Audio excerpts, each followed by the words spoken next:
back to Deadly Dames. Sorry, we actually didn't realise that we had talked too long on the last video, so it kind of cut us off a little bit on Wolf Creek. So yeah, we finished up by saying that the reason why this movie is so scary is because you would accept a lift from him, and he's an absolute nutter.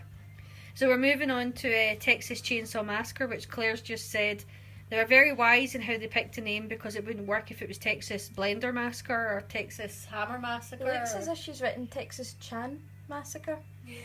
That's some movie. Texas Chan. Could be like a spin-off.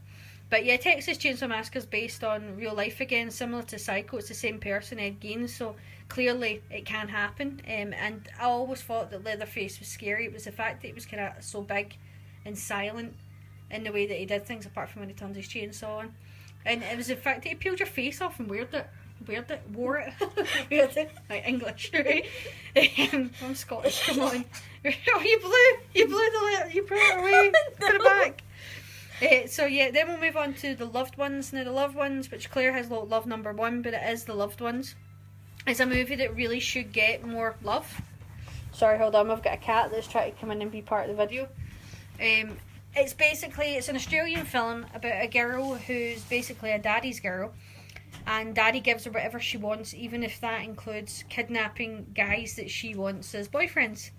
So in this story we're following one of the men which has been kidnapped by her dad because she wants him, and then what they do to him. So they do horrific things to him, but she's an absolute nutter in it, and she's scary. And her and her dad, like the combination of the two actors and the way that they did it, it is actually really scary what they do. And then last but not least is The Hitcher, a movie which personally has left its mark on all three of us. We are all still think of Rutger Hauer as the Hitcher. Mm-hmm. I think for me the scene in this is definitely where he ties the girl to the two trucks. It's horrible, but even remember we were talking about the scene where he drives by and you see him in the back of the car with the family as well. That was horrible. And then further down the road he sees the car in blood. But I like that they don't actually show you the inside. I know there's a remake, but I think if it was to be remade now, that there'd be like a CGI mass of bodies in the car that they'd show you. But I thought it was creepier not seeing what you don't see sometimes creepier than what you do see. Yeah. And it works in The Hitcher. And Rutger Hauer, even like to this day when I see him and stuff, I just think him as The Hitcher. He still scares me. So it shows you how much of an impact that movie had in us. So the next list that we've got, my legs have given up on me, is movies that were kind of relentless. They stayed tense, or they stayed fast paced and kept you on the edge of your seat. So again, as I said to you, all these movies would have been in our top 100, but because we cheated and couldn't pick what order to put them in, we put them in categories. So for this one we went for Silent House. Now this is actually the remake rather than the Spanish one. Now I'm sure that we've seen the Spanish one and it is good, but I think because we read subtitles it took away from the tension that's built up in it. So probably if you speak Spanish it would be very tense for you, that one as well. But with us, because we had to constantly keep reading them, it did take the tension away. Whereas when we watched the remake, we could just, obviously we spoke English, so we could watch it and not have to read subtitles. But this movie is tense the whole way through. It's shot in one continuous scene, which is really funny because the actress in it bashes her head in one scene and you can tell that wasn't supposed to happen. But it is really, really tense, and I just thought it was an excellent movie, and it didn't let you come back from the edge of tension. 28 Days Later, fast-paced zombies continuously chasing you. It doesn't really stop, this movie. I mean, obviously there's a couple of bits in it where it does slow down, but for the most part, this movie just continuously keeps you on the edge of your seat. The edge of your seat. It went for the new It, not the original one, as much as we do love the original. The new one, for me, kept the tension going. And again, like, there was a couple of major jump scenes because we almost put this one into another category, but overall, like, it does just keep going. It keeps delivering in the action, which we loved about it.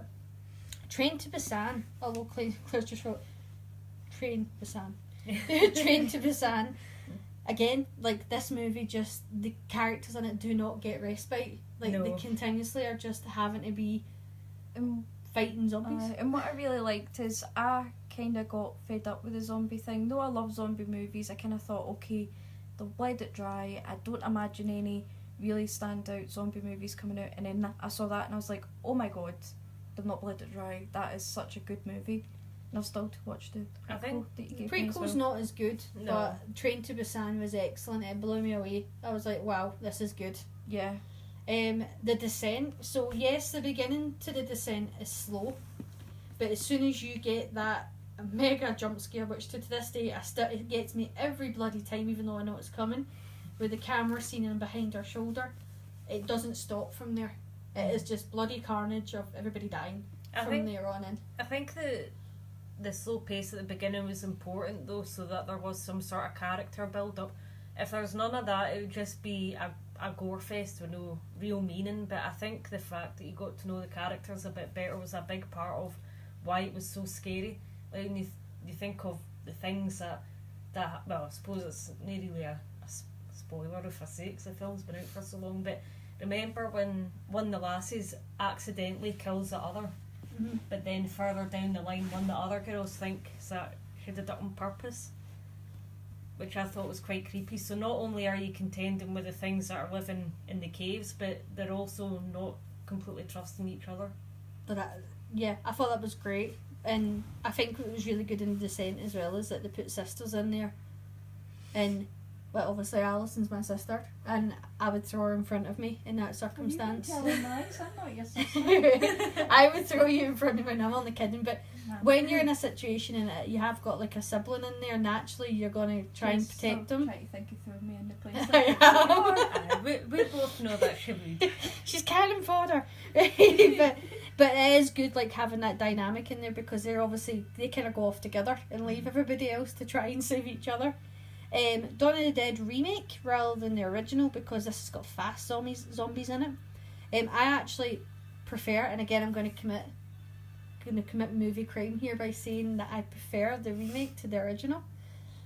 From the opening, like the very beginning's a little bit slow, but from the scene where they wake up and the kids in the room, this movie's just blood. It's just fast paced blood, and it never really lets up on them. Plus it's got Sarah Polley in it, and I like Sarah Polley. See, what annoys me about this though is I saw it on TV like one night. I didn't even know what it was, but I really enjoyed it. And when the credits came on, like I just either channel switched or put it off. And even when I saw it again on DVD and the credits rolled, I put it off. And then remember I was watching it with you, and you said, "Oh, there's another bit at the end." I was like, "Oh, is there?" And it was complete. I preferred the ending that I had in my head. I preferred She thought that they ending. survived. I did. Nobody survived. I thought it was great, and then when I saw that ending, I was really pissed off. I wish I'd never seen it. I loved it, the fact that nobody survives, because let's face it, if there really honestly was a zombie outbreak, everybody would die one way or another. Starvation, thirst, something would kill us all. We would all die. Getting thrown in front of a monster by your sister, things like that. That is supposed to say wreck, but it kind of just looks like RFC. That is wreck, right? Wreck, again, is a very fast-paced virus outbreak. I don't know if you'd really call them zombies, but it's a virus outbreak in an apartment building where they keep going up and up and up because there's nowhere else for them to go. I haven't seen it, but it sounds good. She's seen Genesis and she liked that. I really liked Genesis. But she gets a hard time. But my theory, the reason why I'm nice to Genesis is because in a real zombie situation, you would always have in the back, the likelihood that you're going to be with your loved ones is very slim when an outbreak comes out. So you'd always kind of have that little bit of hope in your mind that your family or your friends are still alive. But if it's your wedding and all your family and all your friends are there, you physically see them all die. So that was what I liked about Genesis, is that literally everybody that she loves dies. There's no hope left. Oh, that sounds so nice, didn't it? Now that is not the new Blair Witch Project. That is the original one. So it's not Blair Witch, it's Blair Witch Project it's meant to say. Claire's just being lazy when she's wrote it down. I didn't like the original Blair Witch Project when I first seen it, but it's because it was overhyped. But last year Claire forced me to rewatch it, and you know something, it's actually a bloody good movie. Because it's the people, it's the tension between the group, and they all start to turn against each other, and the isolation and the loneliness where even though they don't trust each other, they have to rely on each other to try and get out of the situation that they're in. But yeah, I really, really enjoyed it after watching it as an adult and not having the hype surrounding it. I know you loved it from the get-go. I saw it in the pictures when it came out. I think what was scary about it was the hopelessness of their situation. Like, it didn't matter like where they went or whether they had fancy maps or anything like that. Once they were stuck there, that was it. There was only one way it was going to end for them, which was death. I know. And snotty nose. Death and snotty nose. Saw, the original Saw, Alison and I went to see it in the cinema with her mum. She fell asleep at the beginning and woke up at the end and sat up and basically said, "Why is that dead guy getting up?" which was really funny. But for me and Alison, it was brilliant. Saw, again, it was a bit like Scream. It was a breath of fresh air. It kind of came in the middle of a lot of movies doing the same thing and tried something different.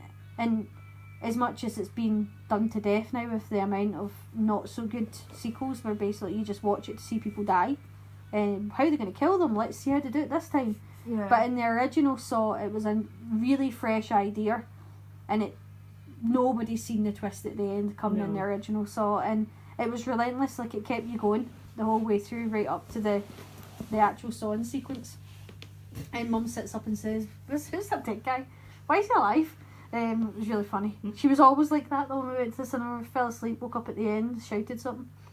And then last we've got the Blob remake, because once the killing starts in the Blob remake, it doesn't stop. Every single time, even to this day, that I go to the cinema, I'll look up to make sure the Blob's not there, because that cinema sequence is brilliant. There's not enough movies that have people getting killed in a cinema.